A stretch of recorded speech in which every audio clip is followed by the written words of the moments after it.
and stored on your mobile itself. This information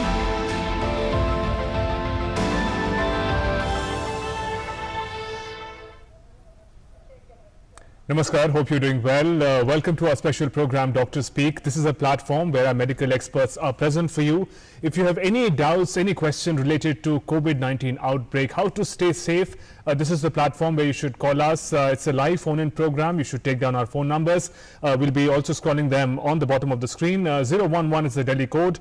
23387-031 is the first number. The second one is 230-97655. Remember, you can also connect to us on our Facebook page and Twitter handle. So social media is also active where you can post your questions. I'm Shubhendu with my colleague Mamta.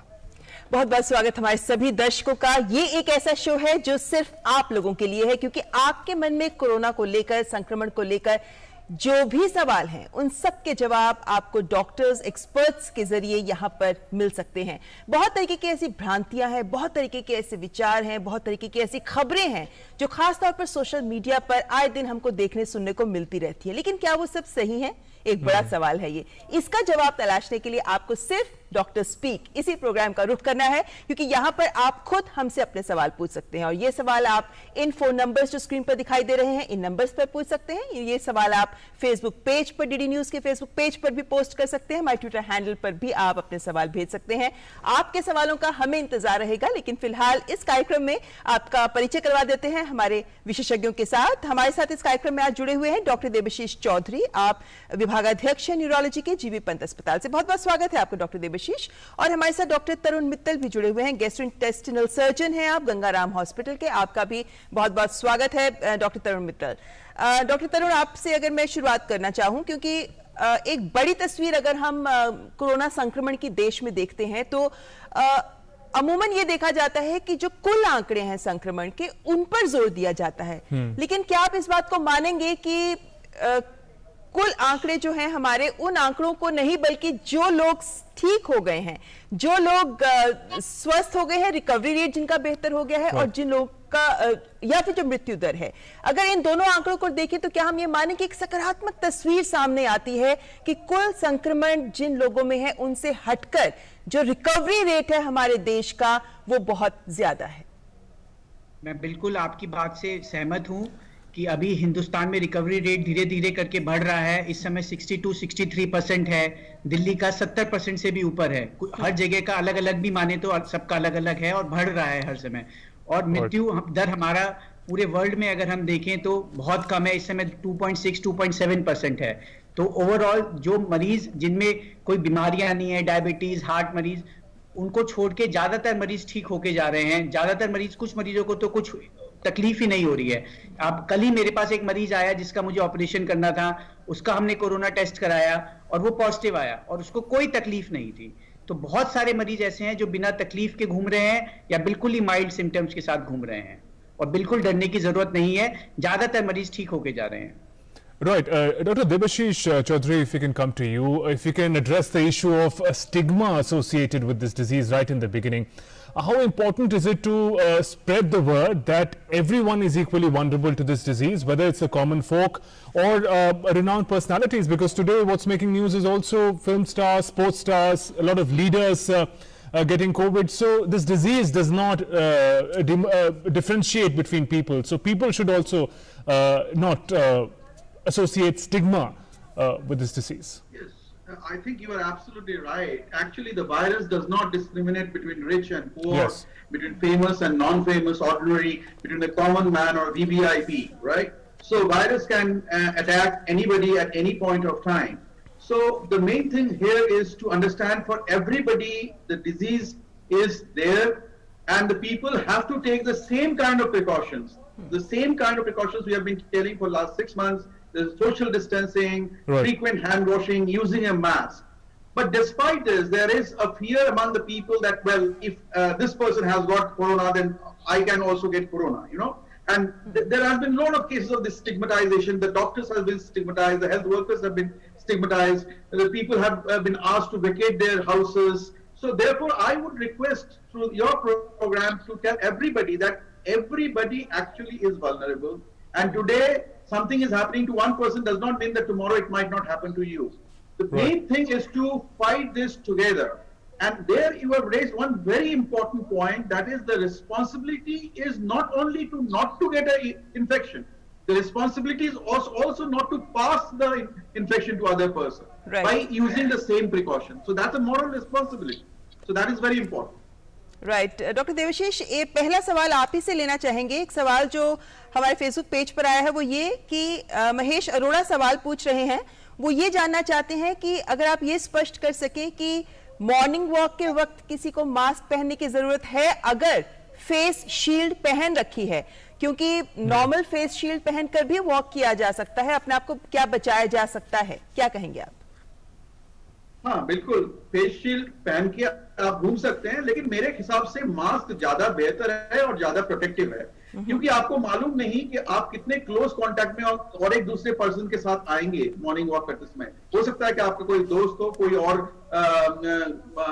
Person हो जो आपके साथ morning walk में जा रहा है, और वो क्लोज कांटेक्ट के दौरान फेस शील्ड पर से प्रोटेक्ट ना भी कर सकता है, क्योंकि वायरस अभी ये प्रूव हो गया है कि वायरस एयरबॉर्न रह सकता है, and that airborne time can vary from few minutes to about 10 minutes or so. So therefore it is always better to use the mask. Mask is the primary thing. Face shield is additional thing for additional protection. Right. Dr. Tarun Mittal, there's a question that has come online. This person belongs to a village with a population of 5,000 people. It is a containment zone. So the question is regarding sample testing.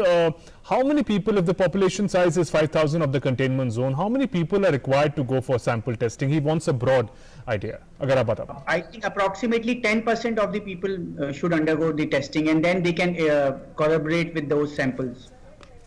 Ji. All right. And another third medical expert is also joining us in our program, Dr. D.K. Singh. Very warm welcome, sir. Senior dental surgeon and orthodontist. Welcome, Dr. D.K. Singh. In fact, if we can take a question from you, Dr. Singh, and Dr. Singh should appear on our screen just in a moment from now. Dr. D.K. Singh, welcome to our program. Now, this question has come so frequently. We are glad we have a dental expert on the panel, sir. Now that unlock phase has started, unlock 2 has started, and people want to go for their routine treatments besides COVID-19, whether it's dentist related or other ailments, how safe is it now to pursue it, and especially for dental treatment which requires the doctor and patient to be perhaps physically closer? What precautions should be taken by the patients and doctors? Dr. Singh.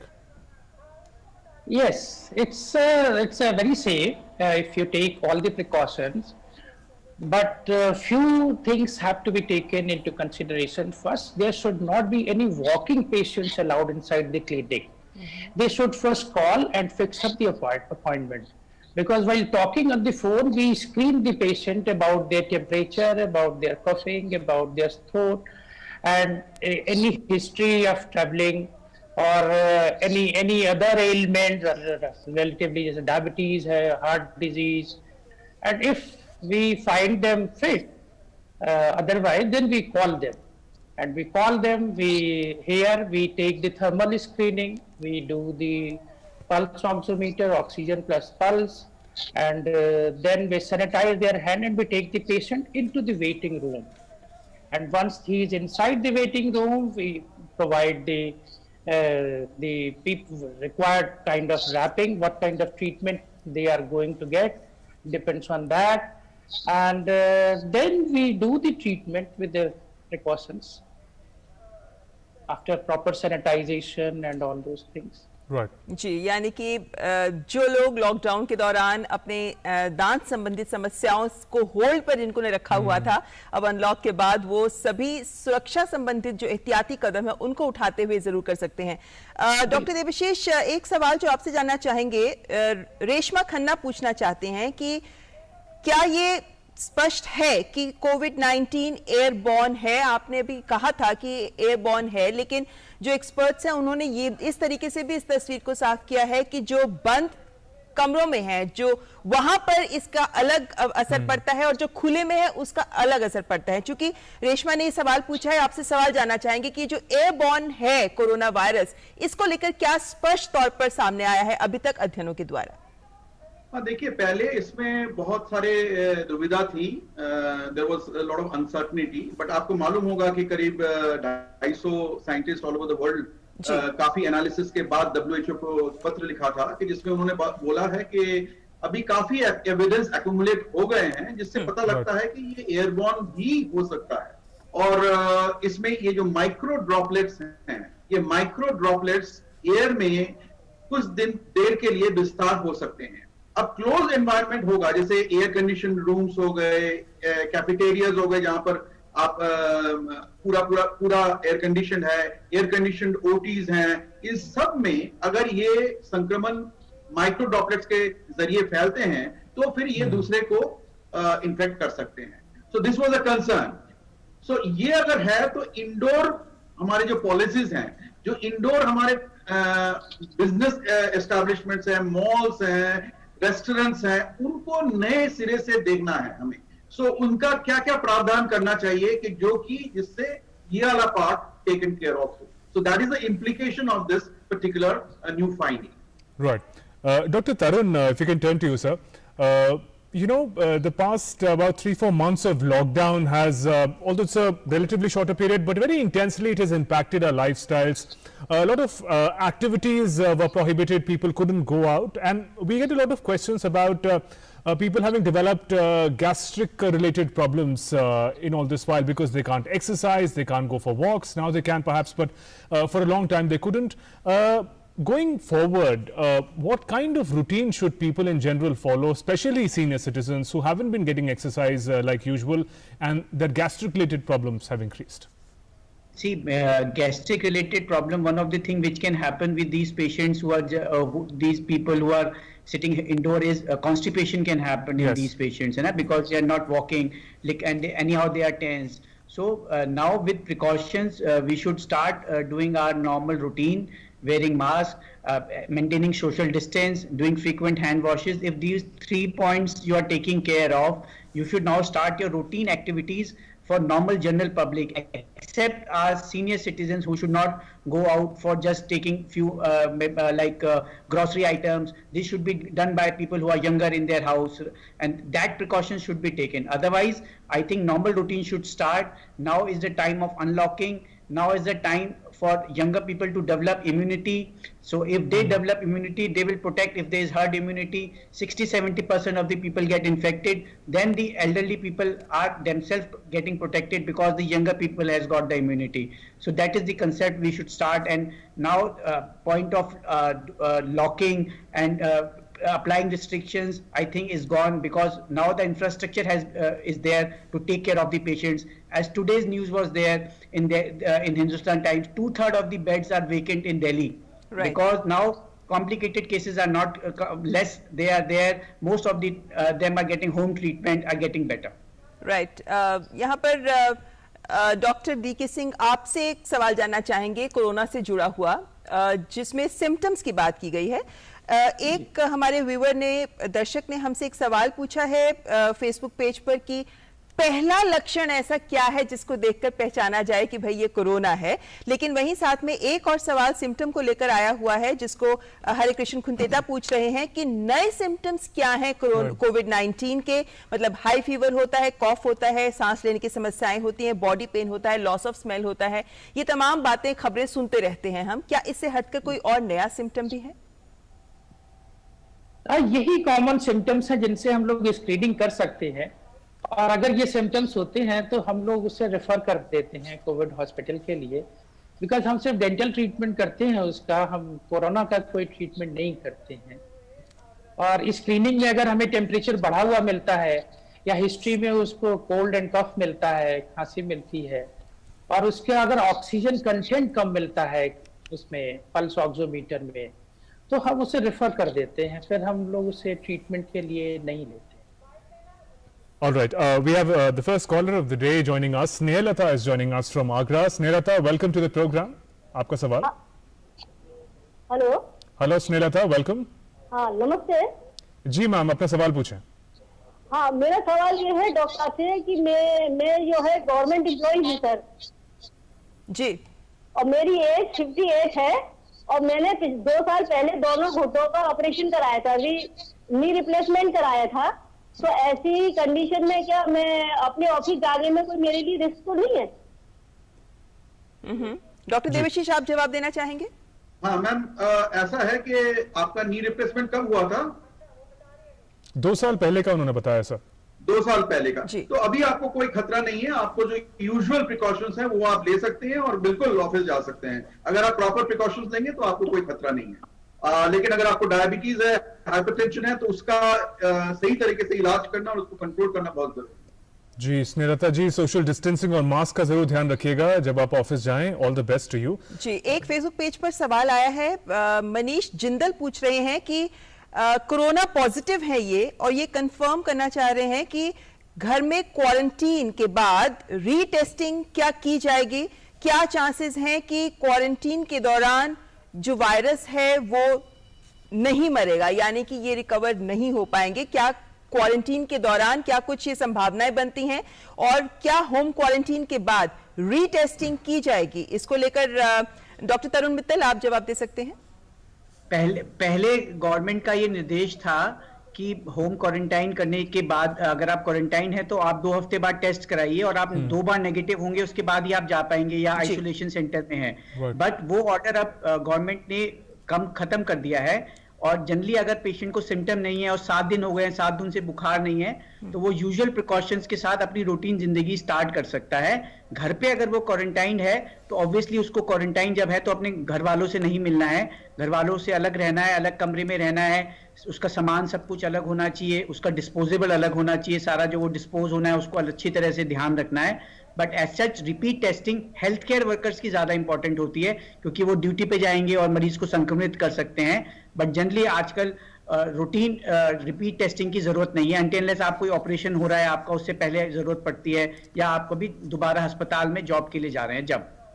जी, यहाँ पर हमारे साथ एक दर्शक जुड़े हैं, उनका सवाल लेने से पहले आपसे डॉक्टर तरुण एक और स्पष्टीकरण इसी सवाल पर जानना चाहेंगे, क्योंकि ये खबर लगातार महसूस की जाती रही है लोगों के द्वारा कि जो लोग पॉजिटिव हैं और जो लोग ठीक हो गए हैं, कहीं ना कहीं ये शक शुबा रहता है मन में कि टेस्ट के बिना वाकई वो संक्रमण रहित हैं या नहीं, और वो खुद नहीं तो कम से कम आस पड़ोस के लोग, सबके मन में एक ये संदेह जरूर रहता है। तो आपको लगता है क्या कि कम से कम ऐसे संदेह को दूर करने के लिए टेस्ट करवा लेना चाहिए या करवाना चाहिए? कराया जा सकता है, बट हमारे हिंदुस्तान में रिसोर्सेज बहुत लिमिटेड हैं, जैसे आप जानते हैं। तो उस रिसोर्सेज के हिसाब से अगर आप कराना चाहते हैं और आप ऐसी जगह जा रहे हैं जहां पर बहुत सारे लोग हैं और बहुत सारी क्लोज स्पेस में आप रहने वाले हैं, तो कराने में कोई हर्ज नहीं है। बट जनरली गवर्नमेंट रिकमेंड नहीं करेगी। अगर आप चाहेंगे डॉक्टर से परामर्श करके आप उसको करवा सकते हैं। जी, और अब सवाल ले लेते हैं। आशीष सहगल दिल्ली से हमारे साथ जुड़े हुए हैं। आशीष, अपना सवाल पूछें। जी डॉक्टर साहब, मेरा क्वेश्चन ये था कि can we also now at least with our close family members, we have kids at home, so can we go and meet them since we also know they are safe and they are staying in a closed environment and we are safe? Is it okay to maintain social distancing and go and meet our close relatives? Dr. Debashish, if you'd like to take that question, sir. Yes, I think you can, if you maintain the social distance, then you can visit. But of course, you have to take into account that who are the members there. If there are elderly persons there, so there will always be a chance that you carry the infection there, or something may happen. So therefore, I think at the moment it will be better to minimize it to a large extent, right? You can talk to via video conferencing or by video phones and WhatsApp and whatnot, but basically a physical contact, because even most of the houses do not have that adequate space for that kind of distancing. If you are 3 or 4 people going to another person's house, that social distancing might not be maintained.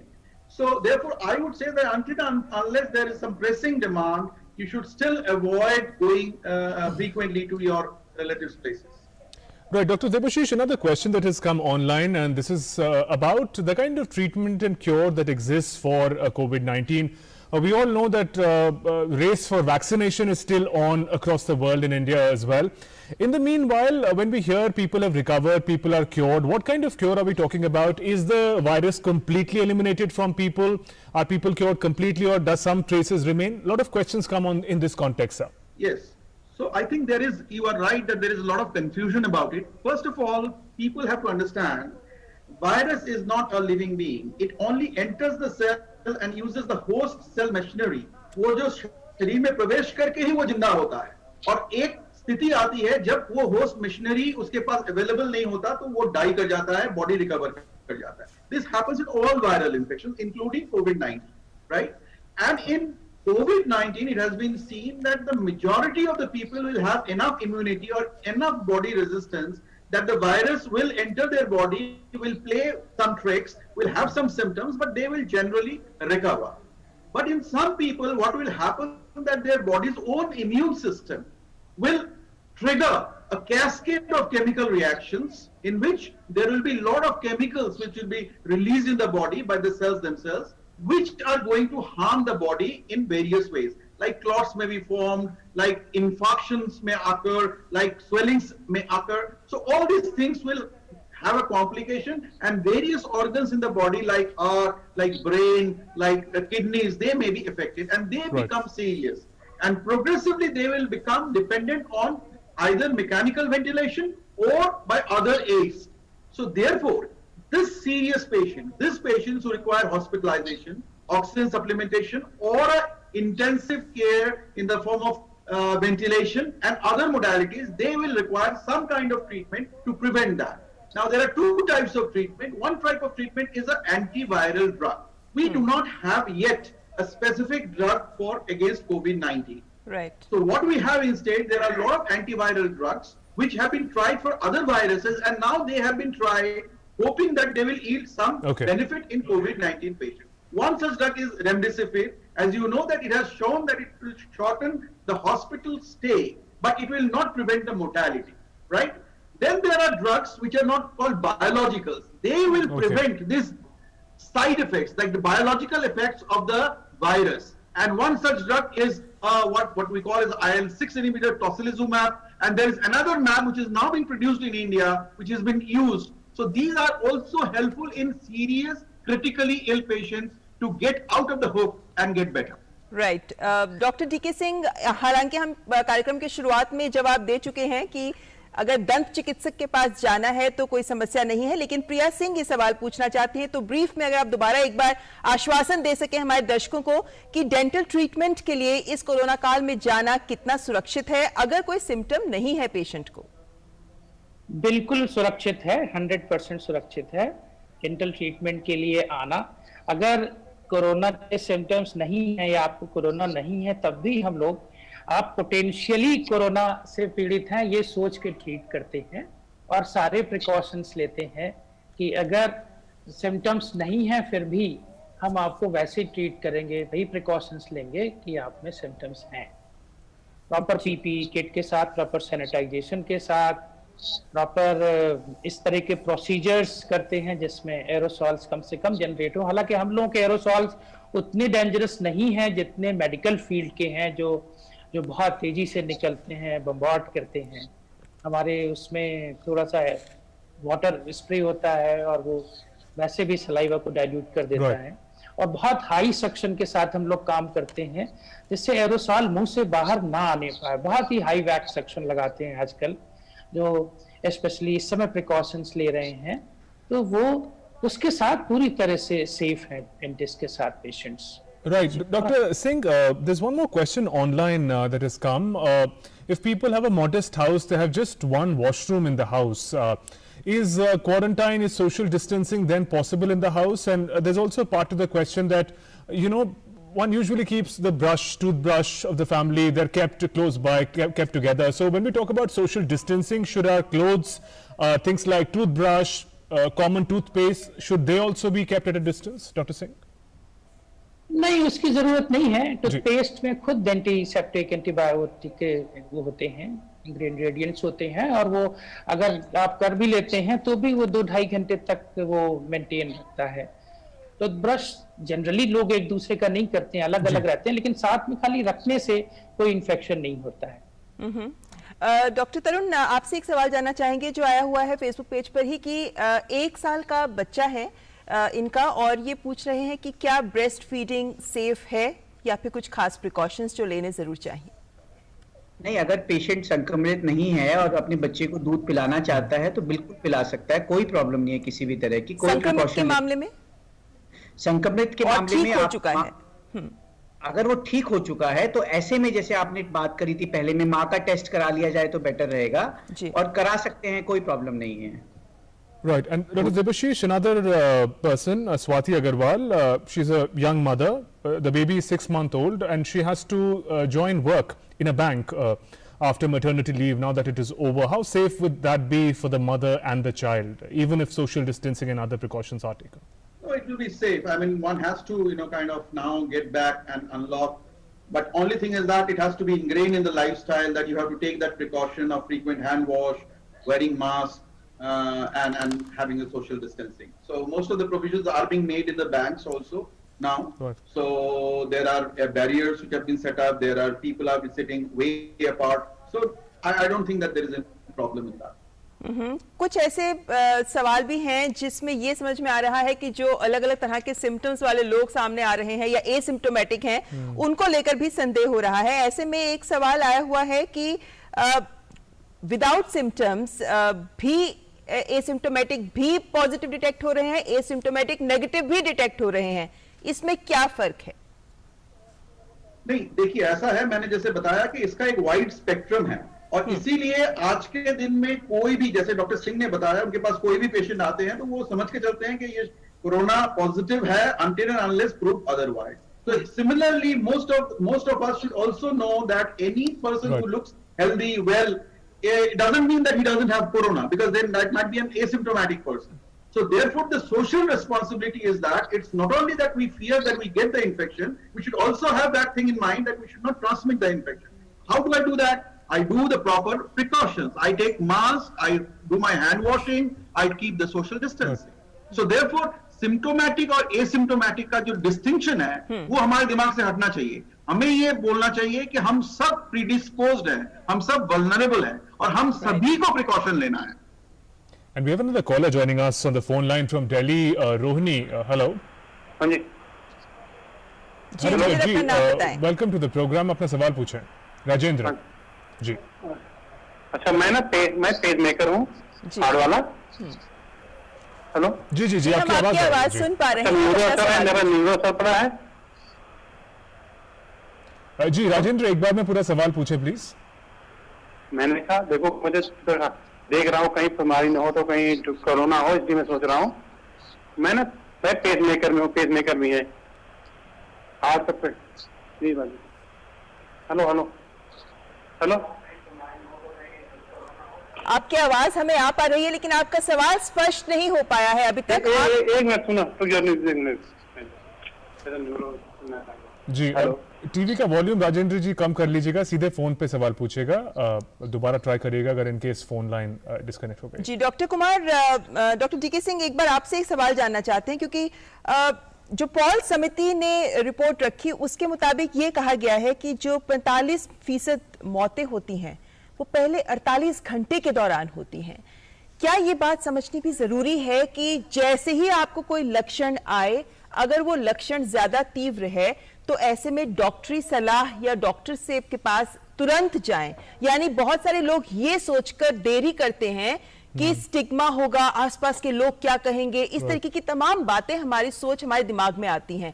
लेकिन जैसे अध्ययन भी बता रहे हैं कि जितना जल्द, अगर आपका सिम्टम्स बहुत ज्यादा तेज हैं तो जितना जल्द आप डॉक्टर के पास जाएंगे उतनी जल्दी आपकी जान बचाई जा सकती है। आप मानते हैं कि ये एक बड़ा ऐसा बिंदु है जिस पर गौर करना बहुत जरूरी है सबके द्वारा? बिल्कुल। वैसे इसका जवाब हमारी मेडिकल फ्रेटर्निटी में दोस्त तो बैठे हुए हैं, ज्यादा अच्छे से दे सकते हैं। लेकिन earliest is the best.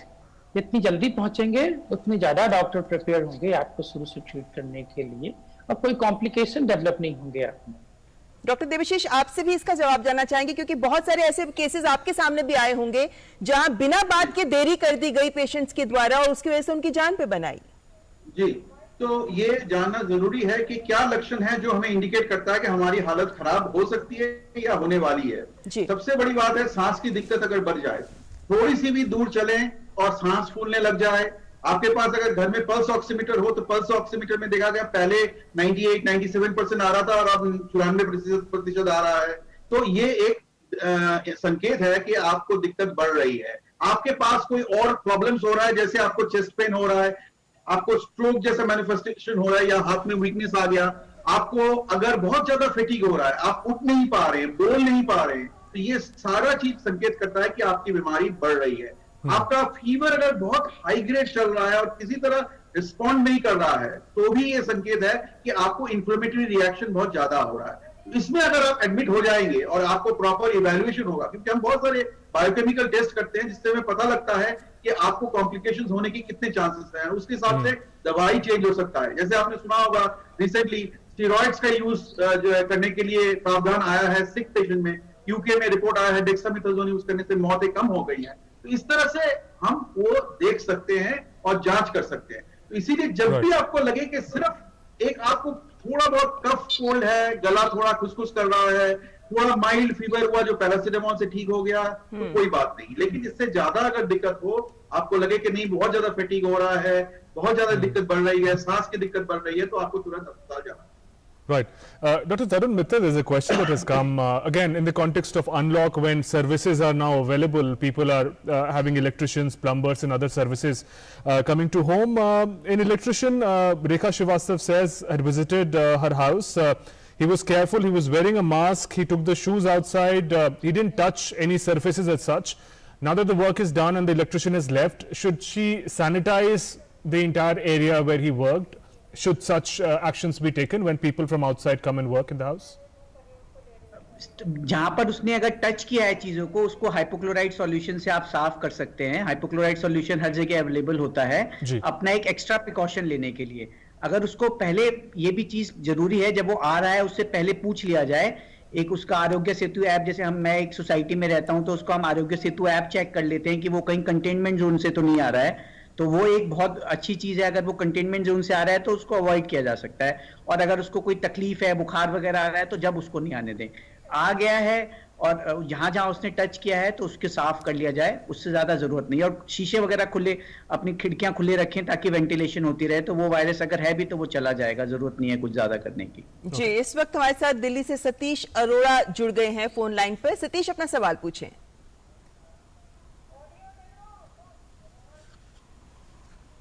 Hello जी सतीश, हमारे को आपकी आवाज आ रही है, आप अपना सवाल पूछ सकते हैं।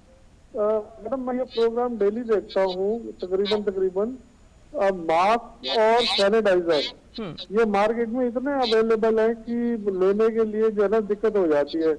मतलब कैसा मास्क लें और कैसा सैनिटाइजर लें जो सेफ हो, क्योंकि मार्केट ज्यादा डेली होता है। जी सतीश जी, बहुत सही सवाल पूछा है आपने। इतने ऑप्शंस अभी। डॉक्टर डीके सिंह, आप बताना चाहेंगे कौन सा सैनिटाइजर लेना चाहिए, किस तरह का मास्क लेना चाहिए? करीब 80% अल्कोहल हो उसमें, एब्सोल्यूट अल्कोहल हो तो और अच्छा है। आजकल सारे सैनिटाइजर में मोस्टली है, उससे वो अपना वो सैनिटाइजर सेलेक्ट कर सकते हैं, उससे वायरस बहुत जल्दी खत्म हो जाता है। और दूसरा एक सर्जिकल मास्क है, N95 मास्क, थोड़ा महंगा जरूर है लेकिन that is the best mask, वो ले सकते हैं अपने लिए।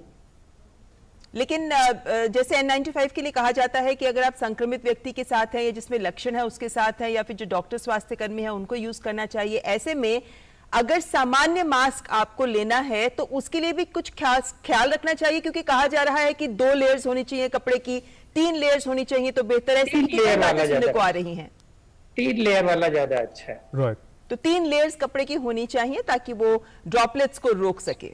राइट।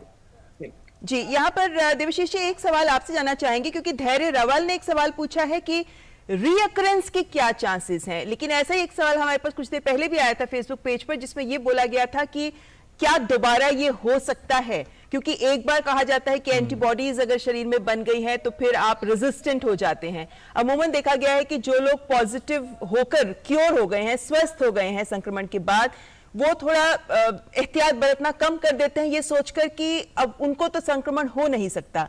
इसलिए ये समझना बहुत जरूरी है कि इसके दोबारा होने के, संक्रमण दोबारा होने के चांसेस क्या हैं। हालांकि अध्ययन बहुत मिक्स सी तस्वीर सामने रख रहे हैं।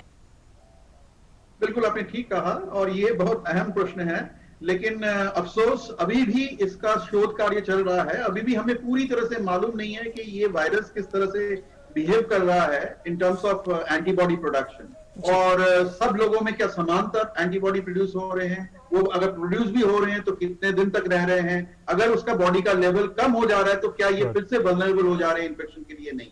तो इसका उत्तर अभी हमें नहीं मालूम, बट बाय एंड लार्ज मैं कहूंगा कि आपको एक कुछ महीनों के लिए एटलीस्ट आपको थोड़ा प्रोटेक्शन रहेगा अगर किसी को ये संक्रमण होता है।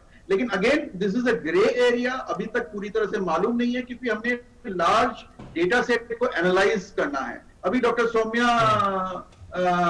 स्वामीनाथन जी WHO के जो चीफ साइंटिस्ट है, उन्होंने एक इंटरव्यू में कहा है कि इसके बारे में खोज चल रही है और मेरे ख्याल से आगामी 1 माह के अंदर इसके बारे में हम और जान पाएंगे। Right. Dr. Tarun Mittal, we've been talking about masks, the importance of it and how it should become a part of our social behavior.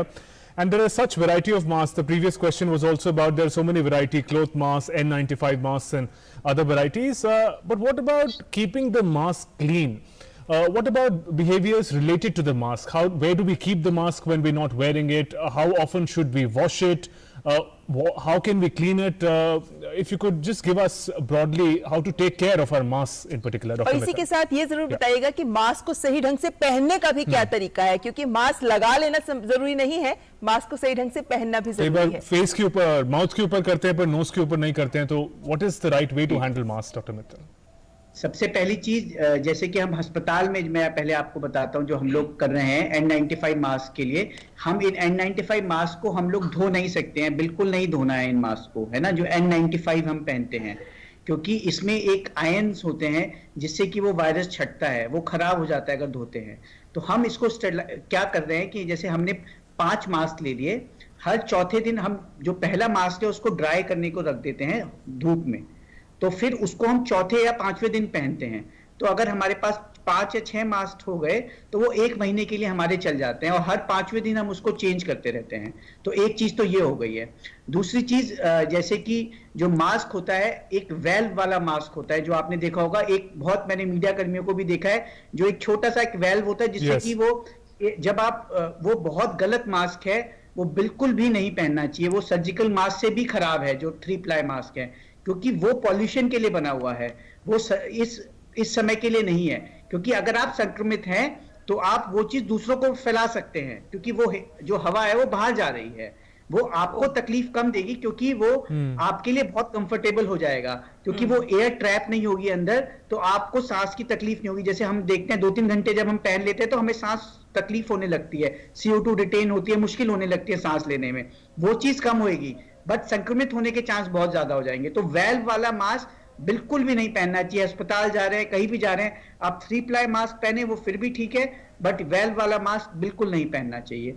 फिर जो सर्जिकल मास्क होते हैं, जो नॉर्मल मास्क है, उनको धोने की जरूरत नहीं है, वो 2-3 रुपए के आते हैं, उसको आपने एक दिन पहना है उसको फेंक दीजिए, उसको रखने की जरूरत नहीं है।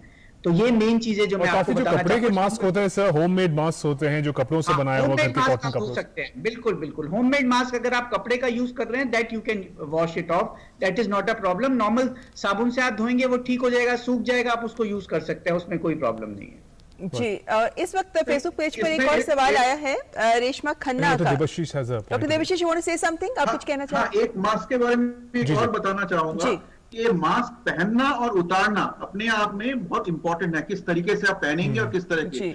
अगर आप, एक तो जैसे आपने बताया कि काफी लोग नाक के नीचे पहनते हैं, नाक में पूरा हवा जा रहा है, बाहर आ रहा है, तो उसका कोई फायदा नहीं। तो ऐसे मास्क पहने कि पूरा नाक ढक जाए, मुंह ढक जाए और पूरा सिक्योर रहे। अब जब उतारे, तब मैंने बहुत देखा है लोगों को कि मास्क को सामने से पकड़ के उतारने की कोशिश करते हैं, वो भी खराब है, क्योंकि जो भी आपके वायरस पार्टिकल्स अगर जमे हैं वो मास्क के सामने आके अटक जाते हैं। अगर आप उसी हाथ से उसको उतार रहे हैं और फिर उस हाथ से दूसरा बॉडी का पार्ट या फेस टच कर रहे हैं, तो आपको संक्रमण हो सकता है। तो उतारे भी पीछे से उतारिए, मास्क का जो पीछे का फीता है उसको पकड़ के आप मास्क को उतारिए। तो दैट इज वेरी इंपॉर्टेंट। जी, इस वक्त पटना से सितेज हमारे साथ जुड़े हुए हैं अपने सवाल के साथ। जी, अपना सवाल पूछें आप।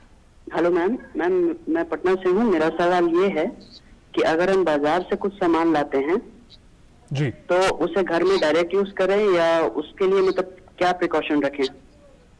जी, डॉक्टर तरुण, आपसे इस सवाल का जवाब जानना चाहेंगे, क्योंकि ऐसा ही एक सवाल फेसबुक पेज पर भी आया हुआ है कि सब्जी फलों पर कितनी देर तक वायरस टिका रह सकता है। इन दोनों का जवाब आपसे चाहते हैं। ये अब आपने देखा होगा, एक यूएस की ऑर्गेनाइजेशन है सीडीसी, जो वो कहते हैं, तो कह रहे हैं कि इस समय जो फोमाइट बॉर्न जो वायरस पहले कहा जाता था कि टच से बहुत ज्यादा होता है, उसके चांसेस बहुत कम मानते हैं यूएस में, जो स्टडीज हुई हैं। तो मतलब जो टच से या सब्जियों से, इन सब से बेसिकली हमें प्रिकॉशन ये है कि धो के रखना है और अपने थोड़ी देर उसे खुला छोड़ दें और धो लें उसको, बस। बहुत ज्यादा चांसेस इन सब्जियों से होने के नहीं होते हैं, इससे इतने घबराने की जरूरत नहीं है। Right. Also, Dr. Tarun, लेकिन इसमें एक सवाल जो पूछा गया था हमारे दर्शक के द्वारा कि जो भी सामान वो लेकर आते हैं, ये तो सब्जी फल की बात है, और भी जो सामान वो बाहर से लेकर आते हैं उसको लेकर भी उन्हें क्या कुछ एहतियात बरतनी चाहिए? जैसे उदाहरण के तौर पर आजकल बहुत लोग अमूमन ये करते हैं कि जो बाजार से सामान लेकर आते हैं, जिसको प्रिजर्व करने की जरूरत नहीं होती है, फ्रिज में रखने की जरूरत नहीं होती है, आम यूज का सामान होता है, उसको छोड़ देते हैं और 1-2 दिन बाद उसको इस्तेमाल करते हैं। लेकिन क्या सही एहतियाती कदम उठाने चाहिए ऐसे माल के लिए, ऐसे सामान के लिए जो बाजार से खरीद के लाते हैं? अगर आप कर सकते हैं उसे कर लीजिए। जैसे कि अभी आपने कोई मोबाइल लिया है आपने, आप उसको स्टरलाइज आराम से कर सकते हैं, तो वो मन की शंका को कम कर देगा।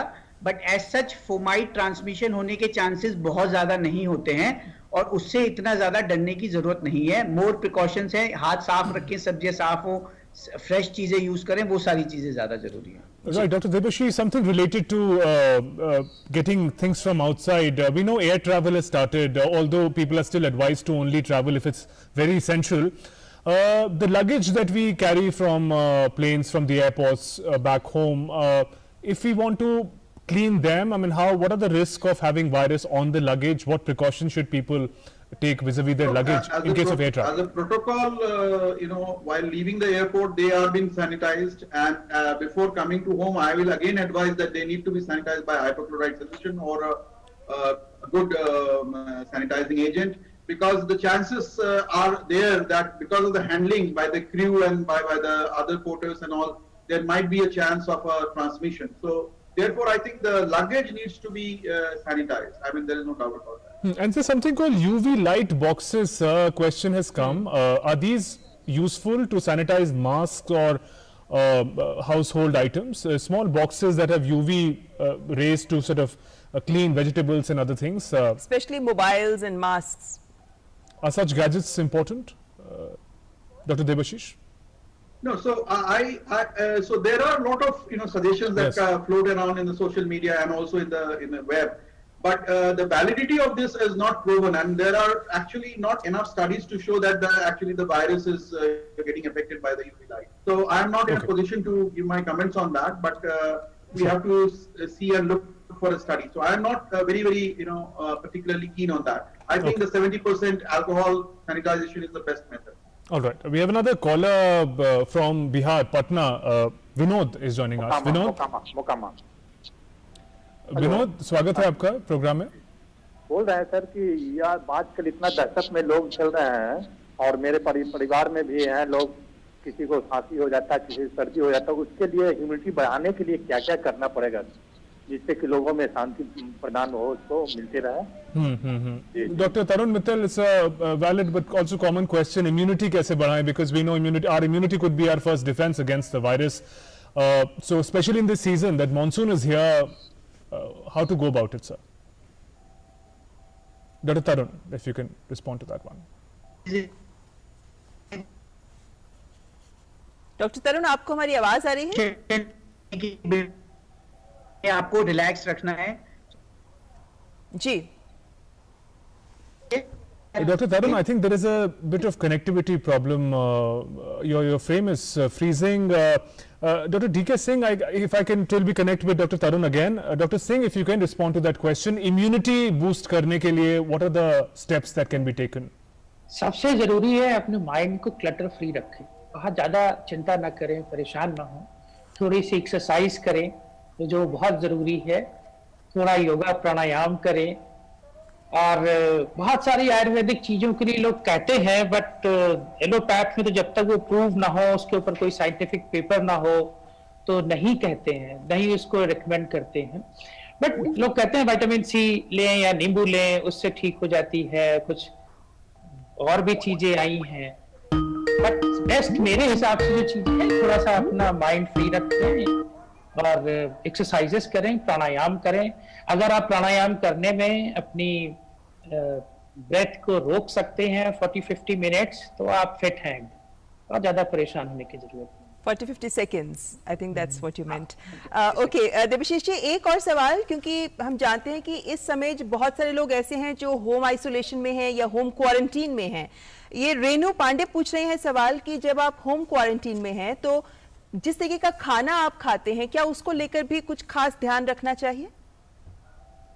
नहीं, जो नॉर्मल न्यूट्रिशियस डाइट होता है जिसमें balance of protein, carbohydrate and fat रहता है, वो आप लीजिए। उसके साथ आप जैसे डॉक्टर सिंह ने बताया कि there is some evidence that slightly increase dose of vitamin C and vitamin D may be helpful in decreasing the symptomatology, and not a cure, but it is going to build up your immunity.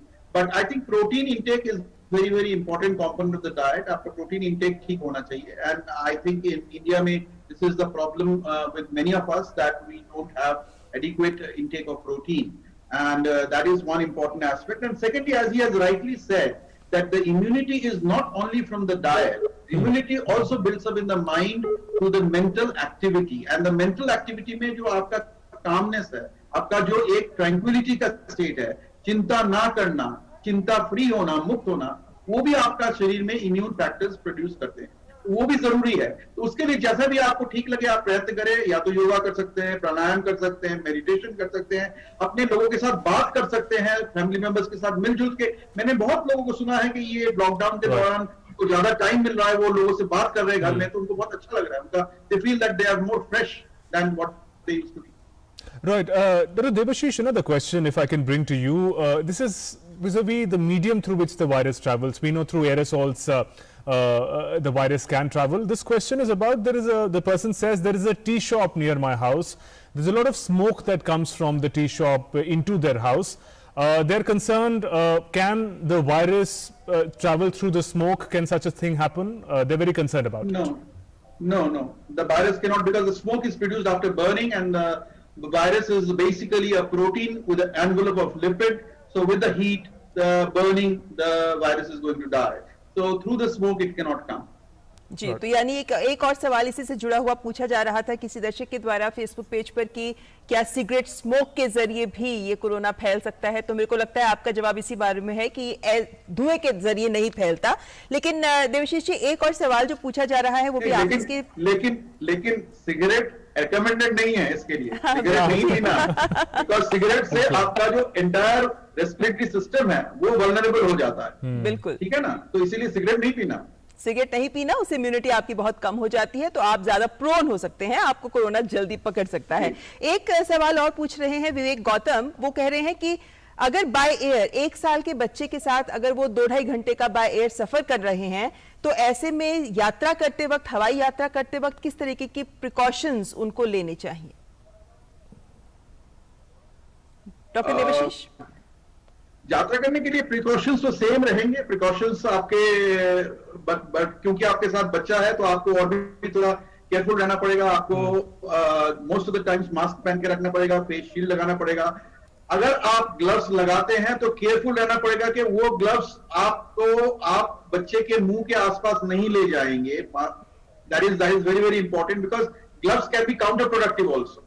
सो मैंने काफी लोगों को देखा है और मेरे काफी patients आए हैं मेरे से मिलने के लिए फ्लाई करके, क्योंकि ग्लव्स, उन्होंने बोला डॉक्टर साहब ग्लव्स के बाद फिर मेरे को हमें लग रहा था कि कहीं हमने नहीं तो फैल गया इससे, तो इसीलिए gloves can be counter productive also. So therefore one has to be very careful of that. Frequent sanitization again, and then when you get in and get off, again you have to take the adequate precautions. Don't touch the least in the airport, the rails and other things, and then of course you have to take care of your luggage and everything. But doctor Devashish, यहाँ पर एक और सवाल बनता है, क्योंकि 1 साल का बच्चा है और अमूमन ये कहा जाता है कि जो छोटे बच्चे हैं, 1 साल तक के बच्चे हैं, उनको मास्क पहनाने की जरूरत नहीं है। इस छोटे बच्चों को लेकर क्या एहतियात बरती जानी चाहिए? तो छोटे बच्चों में आप जितना उसको अपने साथ, ऑब्वियसली आपको उसको अपने साथ रखना पड़ेगा और उतना प्रोटेक्टिव एनवायरनमेंट में रखना पड़ेगा। लेकिन आप अगर प्रोटेक्टेड हैं, आप अगर मास्क पहने हैं और फेस शील्ड पहने हुए हैं, तो hopefully that the child will be not vulnerable to any other thing, but provided that the aircraft itself has got other passengers who are corona free, If there is, recently one of my residents came from Bangalore and she was sitting across her, there was a patient who was coughing continuously, was a passenger coughing continuously. So if that is a situation, then they have to change the seat, they have to probably go to other place and take the necessary precaution. Right. Dr. Tarun Mittal is back with us. Sir, if I can bring another question to you. Bhavna Mittal says, she says, I'm having pain in abdomen, but I'm scared to go to hospital. What should I do? So there are two parts of it. There is pain that requires treatment, but there is also fear because of the prevailing situation. Dr. Mittal. Basically हमें ये समझने की बात है कि इस corona महामारी के चक्कर में नॉन कोरोना पेशेंट्स बहुत इग्नोर हो रहे हैं। हमने खुद अपने टाइम में देखा, अपेंडिक्स फटा हुआ, गॉल ब्लैडर फटा हुआ, 3-3 दिन लोग घर पे बैठे रहे और उसमें अस्पताल का स्टे बढ़ता है, कॉस्ट बढ़ती है। अगर आप कोई भी परेशानी है तो अस्पताल अपने डॉक्टर से कंसल्ट करिए। अगर वो आपको अस्पताल बुलाता है तो उसको दिखाइए, और अगर उसका कोई भी ऑपरेशन की जरूरत है तो बहुत क्विकली, जैसे मैं गंगाराम अस्पताल में हमने अलग अलग कर रखी है नॉन कोरोना पेशेंट्स की। हम पहले आप रेकमेंड करेंगे सर कि टेली मेडिकल्स के through at least first round of consultation जरूर करें, हो जाए। अगर वो आपको हॉस्पिटल बुला रहे हैं कि बहुत सीवियर दर्द है तो उसको अस्पताल जाके प्रिकॉशन से इलाज कराएं, तो आराम से इलाज हो रहा है और अच्छे रिजल्ट्स आ रहे हैं। ऐसी कोई परेशानी वाली बात नहीं है किसी भी तरह। Bhavna, don't sit at home and suffer, please contact your doctor. Maybe it's nothing big, but consult your doctor and telemedicine first. Doctor DK Singh, एक सवाल ये अमूमन हमने बहुत बार इस कार्यक्रम में सवाल हमारे दर्शकों से पूछते हुए देखा है कि क्या आंखों के जरिए भी कोरोना इन्फेक्शन हो सकता है? नहीं, बिल्कुल नहीं। आंखों के जरिए नहीं हो सकता।